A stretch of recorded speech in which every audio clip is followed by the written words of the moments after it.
Hello everyone and welcome back to Mull It Over. This time we're breaking down one of my favorite decks from the current meta, Quest Hunter.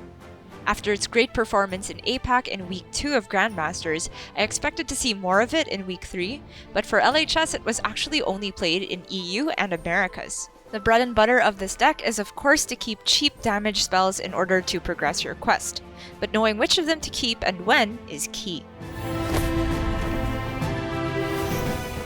When playing versus board-based decks like Paladin, you want to have a variety of damage spells like Floki does here, so you rarely waste damage when removing minions. Wound Prey for 1 health, and Quick Shot or Aim Shot for 3 health. For 2 health minions, Dragonbane Shot is always a nice resource to have because it replaces itself upon honorable kill, but it does cost twice as much as Arcane Shot and a base level Overwhelm, so knowing when you're in a good enough position to go for value over efficiency is important. On turn 4, Floki goes for Resizing Pouch with 1 mana remaining, and at this mana threshold, you're usually searching for cheap spells to progress the quest, or fuel your hero power post-quest completion. But he actually picks Penflinger over Tracking and Demon Companion. I think this was very clever to deal with the Divine Shield minions and buffs that you would expect from Paladin, because the Hunter questline requires you to actually deal damage using spells. So for example, using Wound Prey to ping off a shield would not progress the quest, but Penflinger can remove the shield while saving these spells in your hand as a resource. Against decks that don't get on board early, you should prioritize holding onto damage spells that don't require minion targets. So Gamer RVG keeps Quick Shot versus Killin' All Day's Al Warlock. However, he goes Hero Power over Quick Shot on turn 2. Knowing when to turbo quest completion versus weave and hero powers is one of the trickiest parts of Quest Hunter, and here I think Gamer RVG's line is prudent given he only has 1 other damage spell in hand and has to keep Rustrod Viper to deal with Rune Mithril Rod later on. On turn 4, RVG has the perfect on-curve Drekthar, which is a snap play in many matchups. Against Al Warlock and Weapon Rogue though, it's risky when both Rustrod Vipers are still in the deck because missing the Weapon Destruction Battlecry can be game-losing. But RVG already has the second Viper in hand, so I think it's fine here.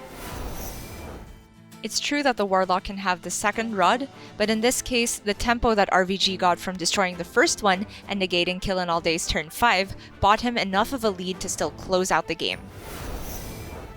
In the Burn Shaman matchup, we see Frozen be a bit pickier with the removal spells, tossing Wound Prey. It's smart because the early minions you expect to see from Burn Shaman are Sleepbreaker and the 3/4s from Wildpaw Cavern, for which you would rather have Dragonbane Shot or maybe Bola Shot to deal with multiple targets.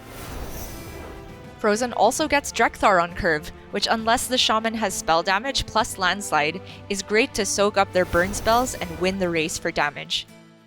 It really is a race, as we can see Frozen getting exact lethal 1 turn before Pun kills him.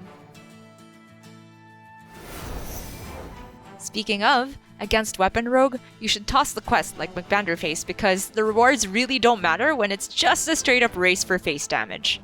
You would rather start being aggressive right from turn 1, and most important of all, you want as many chances as possible at Rustrod Viper in the opening hand to deal with Swinetusk Shank. From there, it should be simple to snowball the tempo advantage into an early lethal. Bunnyhopper also tosses the quest when he faces Yarla's Mozaki Mage for very similar reasons. Mozaki Mage and Weapon Rogue both don't get on board until they're about to kill you, and their healing isn't relevant.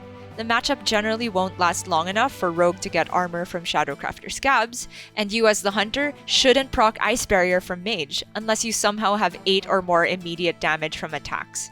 You just want to straight up take them from 30 to 0 with burn spells and your hero power, and in that world, playing for the Tavish quest reward is just a waste of time. Had he kept the quest, we'd expect Bunny to play the quest reward around turn 7, given almost no minion targets on the other side, which would strand a lot of spells for quest completion. But with the line he took of tossing quest, Bunny just gets straight up lethal by turn 7 instead. And for the last clip, we have another Bunnyhopper game where he manages to win the difficult matchup versus Demon Hunter. He keeps Dragonbane Shot not because it's particularly good in the matchup, but because it's guaranteed turn 2 spell towards his quest, leading into a coin Drekthar on turn 3. Against Demon Hunter, you want to keep your hand trimmed down to play around Glide, so an opener like this is perfect.